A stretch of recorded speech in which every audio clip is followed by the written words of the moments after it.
Salut à tous, j'espère que vous allez bien. Aujourd'hui, on va parler d'un personnage qui selon moi va être l'adversaire final de Shin en 1v1, ou en tout cas l'homme qui lui offrira son plus gros combat. Je vais vous expliquer durant toute la vidéo pourquoi et en quoi ça serait intéressant que Kuyoku soit l'adversaire final de Shin. Bien évidemment, je n'ai jamais lu les faits historiques et je vous demande alors, pour ceux les ayant lus, de ne rien dire en commentaire. Que j'ai raison, faux ou n'importe quoi, s'il vous plaît ne dites vraiment rien. J'ai vraiment pas envie de me gâcher la suite de Kingdom. Avant de commencer, n'oubliez pas de vous abonner si vous aimez les vidéos Kingdom, ainsi qu'à lâcher votre petit like, ça aide énormément. Pour commencer, on va parler de qui est Kuyoku et ce qu'il a fait durant le manga. Ensuite, on va analyser pourquoi ce sera lui l'adversaire final de Shin et ce qu'il fera dans la suite de l'œuvre, qui l'emmènera à être son adversaire final. Qui est Kuyoku?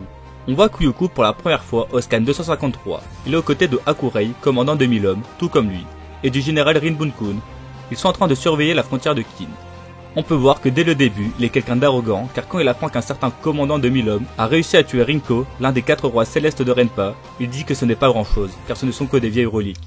Il décide d'ailleurs d'aller provoquer Kin pour pouvoir voir ce fameux commandant de 1000 hommes, qui avait tué Rinko. Shin, capitaine de l'unité Eishin, qui lui sauta dessus en guise de réponse à ses provocations. Ils font alors jeu égal, mais le combat fut vite interrompu par Hakurei, car les deux n'avaient pas le droit de se battre. Shin leur fit forte impression, même si d'après Hakurei, Kuyoku serait au-dessus s'il avait eu son épée Bakuya.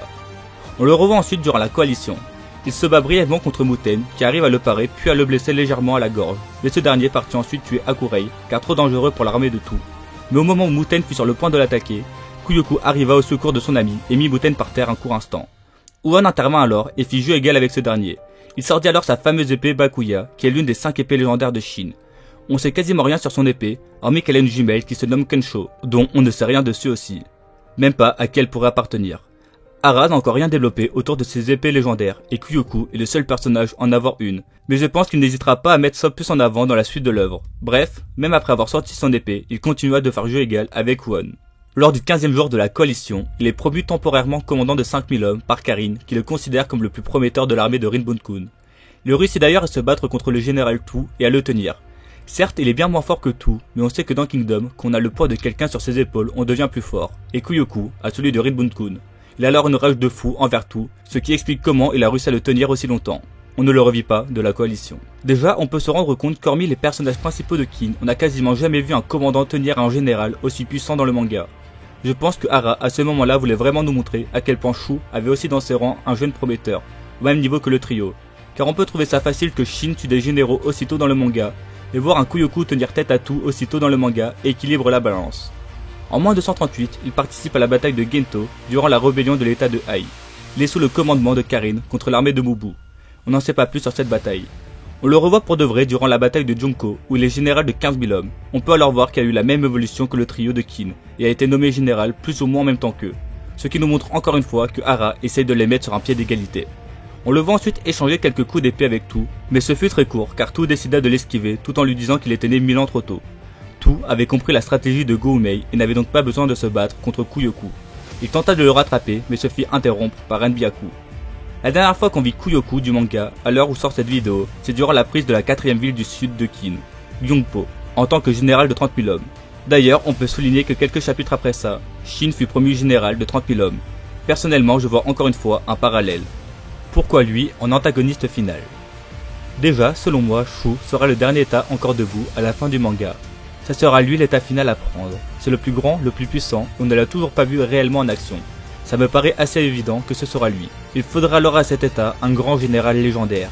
Vous voyez très bien où je veux en venir. Kuyoku a tout ce qu'il faut pour avoir ce poste. Enfin, il lui manque quelque chose, mais je reviendrai sur ça après. Certains me diront que Karin sera sans doute le personnage le plus dur à faire tomber de Shu. Alors oui, c'est une possibilité, et Karin, je la vois comme le cerveau, tandis que Kuyoku sera son épée. Donc pour moi, ça n'empêche pas ce que j'ai dit jusque-là. Car bien évidemment, Kuyoku ne va pas mettre en difficulté Shin en stratégie. Là où ces deux s'affronteront, ça sera dans un duel. Et je pense qu'il va y en avoir plusieurs dans la suite de l'œuvre, dont un qui sera le plus grand du manga. En plus, Kuyoku est le seul personnage du manga à avoir une épée légendaire, et je pense pas que Hara lui ait donné pour rien. Je pense qu'il veut nous montrer que ce personnage va vraiment être important dans la suite de l'œuvre et a un gros potentiel. Pour rappel, il a réussi à tenir tête à tout alors qu'il n'était que commandant de 1000 hommes, ce qui prouve en partie son niveau. Maintenant, on va s'intéresser à pourquoi Kuyoku et pas un autre de l'état. Certains pourraient penser à Renpa ou Kuen, mais ça m'étonnerait vraiment. Ils sont assez vieux et font partie d'une ancienne génération. Renpa, je ne suis même pas sûr qu'on le revoie en action. et Kuen risque d'être très important, mais pas au point d'être l'adversaire ultime de Shin. Il sera peut-être celui de Mugu. Mais déjà, faudrait savoir à quoi il ressemble. Mais est-ce que ce serait intéressant qu'un homme de l'ancienne génération et qu'on n'a toujours pas vu depuis le début du manga soit l'antagoniste final de Kingdom et celui de Shin? Je ne pense pas. Il faut quelqu'un qui évolue en parallèle de Shin, quelqu'un qui a un grand potentiel, quelqu'un faisant partie de sa génération, quelqu'un qu'on voit depuis longtemps. Ça représente parfaitement Kuyoku. Maintenant, on va voir ce qu'il va faire dans la suite de l'œuvre, ses prochaines actions. Alors déjà pour moi, il va tuer tout, et ça pour deux raisons. La première est selon moi la plus importante, et qu'il lui faut du palmarès. Je disais justement tout à l'heure qu'il avait tout pour être l'adversaire ultime de Shin, mais qu'il lui manquait une chose, et pour moi, c'est de tuer des grands noms. Car on a d'un côté Shin qui a tué je ne sais combien de généraux et grands généraux, comme Uken, et de l'autre Kuyoku qui n'a aucun fait notable connu. Peut-être qu'il a tué des généraux ou grands généraux d'autres états, mais ça m'étonnerait, et ça aurait moins d'impact que s'il a tué un grand généraux connu de Qin.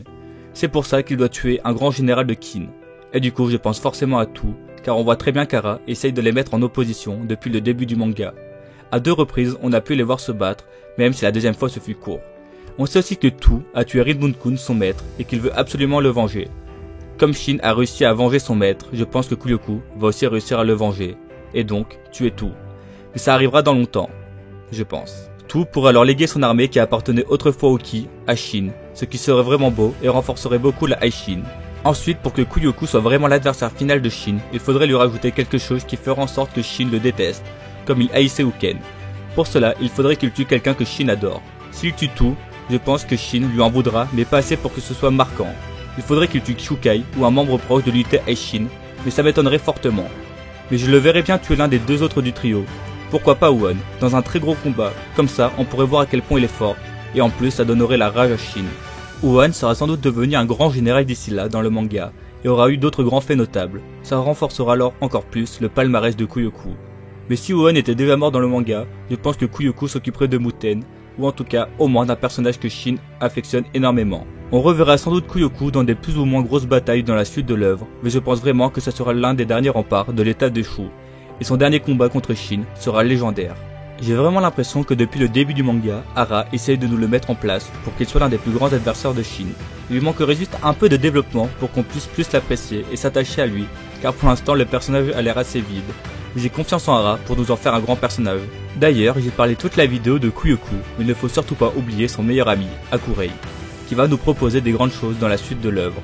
Lui aussi risque de poser de gros problèmes à nos personnages préférés. Dites-moi en commentaire ce que vous en pensez. Ça m'intéresse vraiment beaucoup, et encore une fois, si vous avez lu les faits historiques, ne dites rien. Merci à vous. Je pense que personne n'a envie de se faire gâcher la suite de Kingdom. N'oubliez pas de vous abonner et de liker la vidéo si elle vous a plu, ainsi que d'activer la cloche si vous aimez Kingdom.